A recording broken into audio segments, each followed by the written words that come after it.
Today is Tuesday, March 18th, AD 2025. This is the Africa Review in 5, written by Paul Schleierlein and presented by Yamikani Katunga. Black Tax: How Christians Should Care for Aging Parents, Part 3. According to Visual Capitalist, South Africa has one of the lowest effective retirement ages in the world, defined as the average age of exit from the labor force for workers aged 40 years or more. The lowest age in the world is 59 from the country of Luxembourg. South Africa is just a year older at age 60. Luxembourg makes sense since it has by far the world's highest per capita GDP at $129,000 per year. But South Africa's per capita GDP is about 100 spots lower at $6,000 per year. How can such an early retirement coexist with such a low GDP per capita? Chowe Mbetwa, Zambian author of Why Africa is Poor, helps give the answer as he speaks of those in his country who sometimes retire at the fair age of 55. Why is it? He writes, uncle or dad, still able-bodied, will not bother to work for his living because he has son so-and-so and niece so-and-so in the city to provide for his requisites. Mbetwa references a Bemba proverb in Zambia that says, "Mom, carry me on your back, for a time will come when I will carry you too." That is, take good care of me, and I'll reciprocate when the time comes. From this idea flows the dreaded black tax, the weaknesses of which we've addressed previously. But despite the problems with this tax, it doesn't excuse children from caring for their parents' genuine weaknesses. In the two previous installments, we've thus far addressed an adult child's responsibility to help their aging parents, and the first of three weaknesses for which they ought to care, which was their moral faults. As parents age, their eyesight, hearing, motor skills, and overall health decline. Children have a duty to help their parents overcome their physical deficiencies. While doing this, here are 4 errors to avoid. 1. Do not deceive them. Jacob took advantage of his father Isaac's blindness by pretending to be another and stealing from his brother.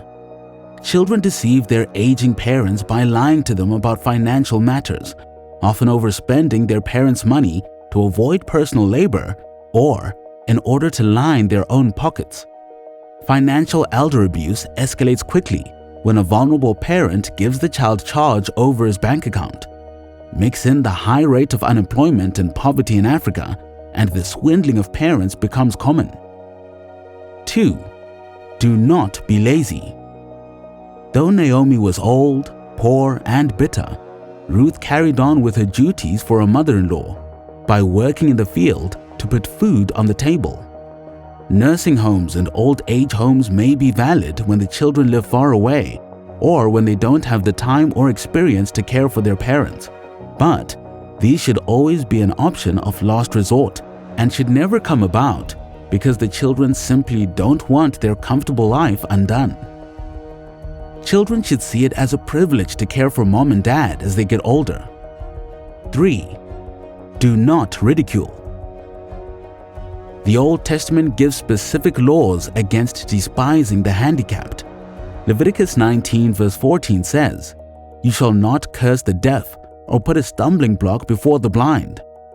Proverbs 23 verse 22 says, "Do not despise your mother when she is old." Never laugh at physical impairments or mock forgetfulness. To do so would be the height of disrespect and dishonor. This goes not only for family members, but third-party help. God cursed Canaan, Ham's son, because Ham mocked his father Noah in Genesis 9 verse 22. Hundreds of years of conflict flowed from this one act of parental disrespect. 4. Do not rebuke. 1 Timothy 5 verse 1 says, "Do not rebuke an older man, but encourage him as you would a father." This doesn't mean we ignore the errors of the elderly, but only that we should approach their misdeeds with respect and courteousness. we must be slow to chastise them publicly or embarrass them in any way. The black tax is a real problem in Africa, an expectation that some parents have for their children to meet their every need and want.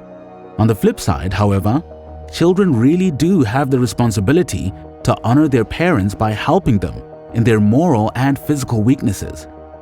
Next time, we'll address the final weakness for which they should care, no doubt the most controversial, and that is their financial defects. Through it all, children must keep before them the verse they learned in childhood: honor your father and mother. And that's it for the Africa Review in 5 on this Tuesday, March 18th in the year of our Lord 2025. Comment with your thoughts on caring for parents' physical weaknesses, and don't forget to subscribe to the Missionary Minds podcast on YouTube, Spotify, or Apple Podcasts.